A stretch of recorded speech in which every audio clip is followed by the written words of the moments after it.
Bentornati amici ancora una volta da Iber Di Marti. Oggi torniamo a parlare di M-Live Divo. Andiamo a scrutare assieme la sezione Out. Premiamo il tasto Out, vedete diventa blu.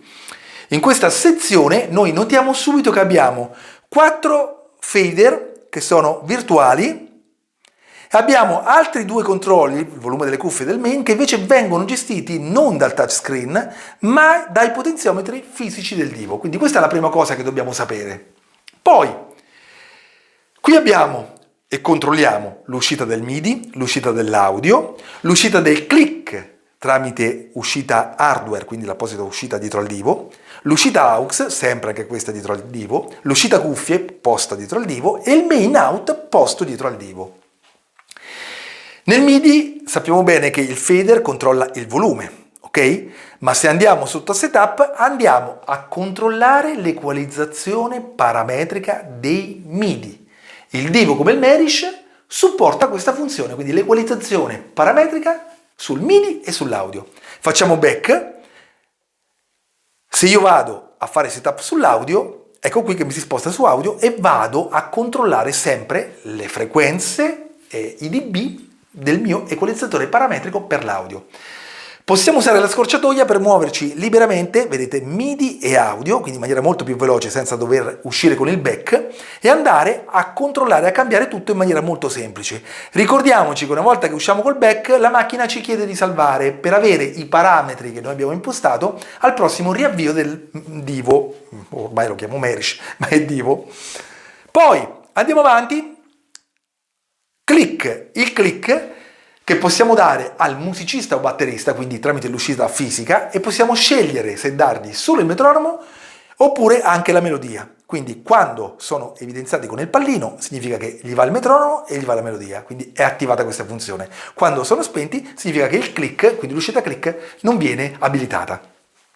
Poi abbiamo l'aux, che possiamo gestire sempre a livello digitale, no? Col fader digitale come volume, ma abbiamo la possibilità di avere l'aux mono, oppure di fargli fare un vero root, quindi fargli fare un giro, quindi decidere cosa mandare all'aux. Se per esempio vogliamo mandargli le backing track, il microfono 1, il microfono 2, la linea, il precount, eccetera, eccetera, tutto andrà in cuffia o in questo caso nell'aux, perché questo è il root dell'aux.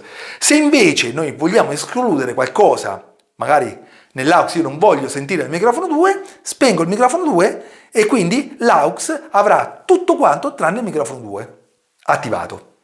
Esco, adesso lo riattivo, back, vado sulle cuffie, abbiamo la possibilità, attenzione, di avere la funzione meno 10 dB, quindi per abbassare il sound di quelle cuffie che magari ha un suono troppo alto, troppo, troppo potente, quindi andiamo a mettere un 10 dB e la cuffia si abbasserà di volume automaticamente. Diciamo che questa sezione viene sempre controllata dal potenziometro del Divo, quindi fisico, che è appena sotto, e anche qui abbiamo il root delle cuffie, cioè scegliere che cosa noi vogliamo sentire in cuffia, quindi se le backing track, il mic 2, il line, il precount, eccetera, eccetera. Attenzione che possiamo scegliere non solo quindi queste tracce qui, ma anche i volumi di ogni cosa, tipo io voglio sentire nelle cuffie il mio microfono bello potente, il microfono 2 molto basso, vado sul gain del secondo microfono,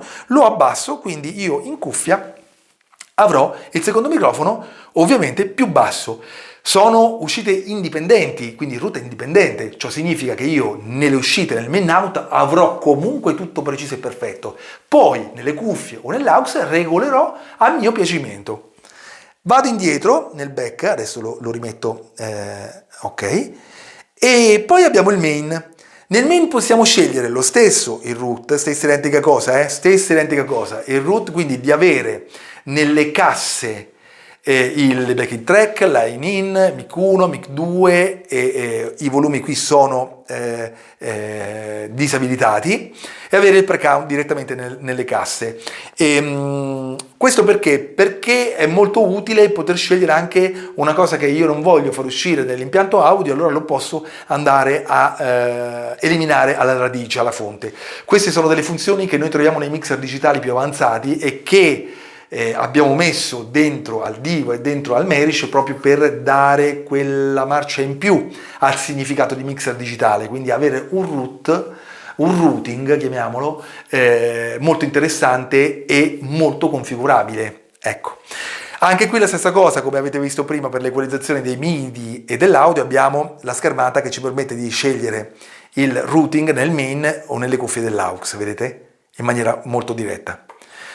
Uscendo abbiamo ovviamente anche il main, abbiamo detto il main possiamo scegliere tutto il routing che ci pare, quindi far andare nelle uscite min out tutto quello che vogliamo, la line in no, ok, la escludiamo, quindi vado qui e vado a escludere il line in, il microfono 2 non lo voglio, lo escludo, quindi vado a fare queste cose, quindi voi cercate anche di giocare, fate dei tentativi, mettetevi lì con le casse e cercate di capire come funziona, perché stare sopra la macchina e sperimentare è l'unico modo per imparare, oltre che seguire ovviamente i miei video fantastici. Poi, adesso li riabilito, se no lui me li salva. Poi c'è una cosa importante, nel main out noi sappiamo che l'equalizzazione noi possiamo adoperarla dappertutto, nel microfono 1, nel microfono 2, nel line in, nel MIDI, nell'audio, dappertutto, tutto quello che è audio, che viene gestito dal Divo, può essere equalizzato. Ma diciamo nella parte finale, quindi nel main, abbiamo anche l'equalizzazione, quindi possiamo scegliere un'equalizzazione diversa da attivare per il main out, quindi per le casse.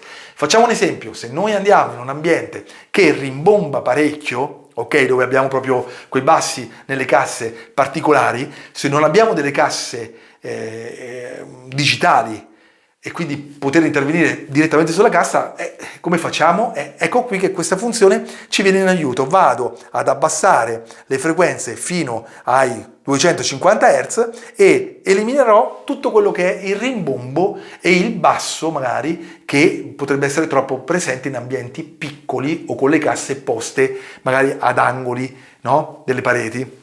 Quindi torno indietro.